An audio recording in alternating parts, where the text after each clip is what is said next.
আসসালামু আলাইকুম। এটা একটা প্রিমিয় গাড়ি 2016-17 মডেল। এটা কাস্টমারের কথা হলো যে এটা মাঝে মাঝে এসি ঠান্ডাটা ছেড়ে দেয়।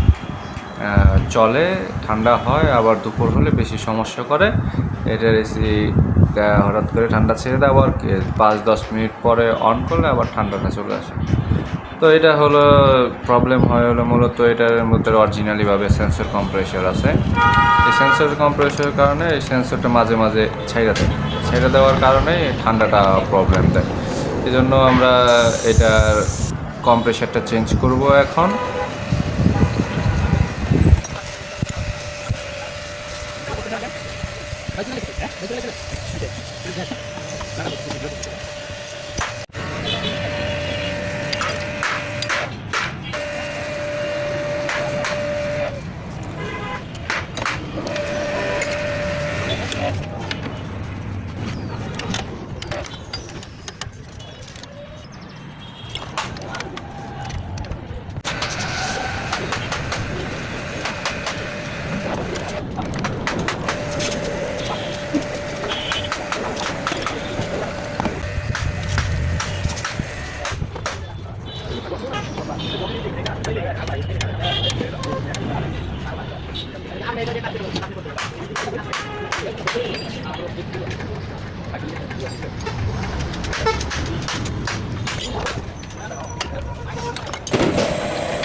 এটা কর্নেচারের ভিতরে অনেক তেল থাকার কারণে কর্নেচারটা এটা ভালো করে থিনার দিয়ে হাওয়া দিয়ে ওয়াশ করে দিলাম।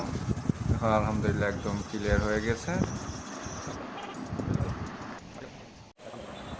কর্নেচারের ভিতরে নতুন একটা ফিল্টার দিয়ে কন্ডেন্সারটা আবার নতুন করে সেট করে দিব। কন্ডেন্সারে ভালো করে শ্যাম্পু দিয়ে প্রেসারে পানি দিয়ে কন্ডেন্সারের ভিতরে অনেক ময়লা ছিল, কন্ডেন্সারটা ভালো করে সার্ভিসিং করে দিলাম। তারপরে রেডিয়েটরটা ছিল, রেডিয়েটরে ভালো করে পানি দিয়ে সার্ভিসিং করে দিছি প্রেসারে, যাতে ঠান্ডার কোনো প্রবলেম না হয়। রেডিয়েটরে কন্ডেন্সারে ময়লা থাকলে গাড়ি অনেক সময় হিট হয়, এই জন্য ঠান্ডা অনেক সময় কম হয়।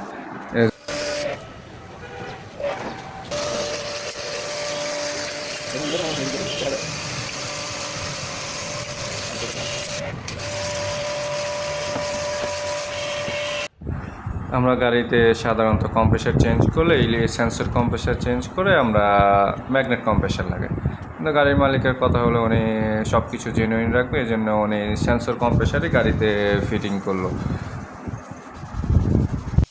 এই জন্য রিকন্ডিশন ইঞ্জিন থেকে একটা ভালো একটা কম্প্রেসার খুলে নিয়ে এসে এই গাড়িতে ফিটিং করা হলো।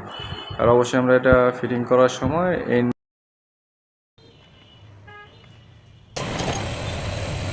কম্প্রেসার আমরা ND8 অয়েল যদি আমরা ভালো ব্যবহার না করি তাহলে কম্প্রেসার অনেক সময় মিস করে, কম্প্রেসারে প্রবলেম হয়ে যায়।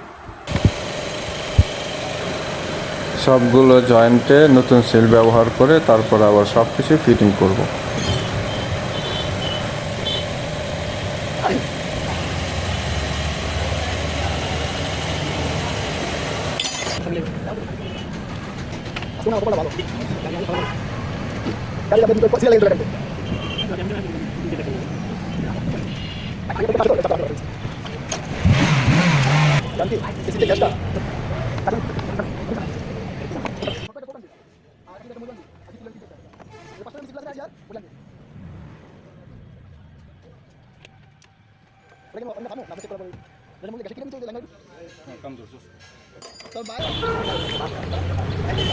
সব কিছু ফিটিং করার পরে আমরা ডাইরেক্ট এটাকে 2টা মিটার দিয়ে ডাইরেক্ট ভ্যাকুয়াম করে তারপরে নতুন করে গ্যাস ঢালবো।